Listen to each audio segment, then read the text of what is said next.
আপনার কি বিরক্ত মনে হয়? না না, এখন বিরক্ত মনে হয় না। এখন আমি মনে করি আমার ভালোবাসার মানুষ, আমার ভালোবাসা। আসলে টাকা পয়সা এই সব কিছু না, ঠিক আছে? এই জন্য শুনে ভালো লাগলো। আসলে আপনি যে একজন ভালো মনের মানুষ, এটাই আবার বারবার প্রমাণ করলেন। যাই হোক, এই যে মামুন, কমেডি হিরো মামুনের সাথে কাজ করে আপনার কেমন লাগতেছে? আমার খুবই ভালো লাগছে রনি ভাইয়ের সাথে কাজ করিয়া। আর রনি ভাইয়ের কিরম লাগে সেইটা একটু রনি ভাইয়ের কাছে ইজি গান। হ্যাঁ, এটা তো আমি এটাই বললাম যে মামুন ভাইয়ের সাথে কাজ করে, মানে কমেডি হিরো মামুনের সাথে কাজ করে রনি ভাই আমি কেমন লাগে? আমি খাদক জহিরের সাথে যতটুকু কাজ করে মজা না পাই, খাদক জহির তো আমার মামা, খালি খালি খিদা লাগে আর মেশিং ডিস্টার্ব দাও, ডায়লগ দুইটাই।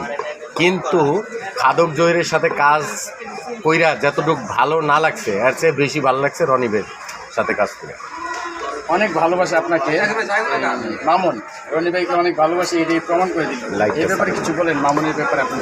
মামুন ভাইও খুব ভালো মানুষ, তার সাথে কাজ করে আমার খুব ভালো লাগে। কারণ জোকার, আনন্দিত, উৎসাহিত মানুষ, খুব ভালো মনের মানুষ। এই জন্য তার সাথে কাজ করে আমার খুব ভালো লাগে। শেষ বেশ আপনি ডায়লগটা দিয়ে ছেড়ে দিন, আপনি যে ডায়লগটা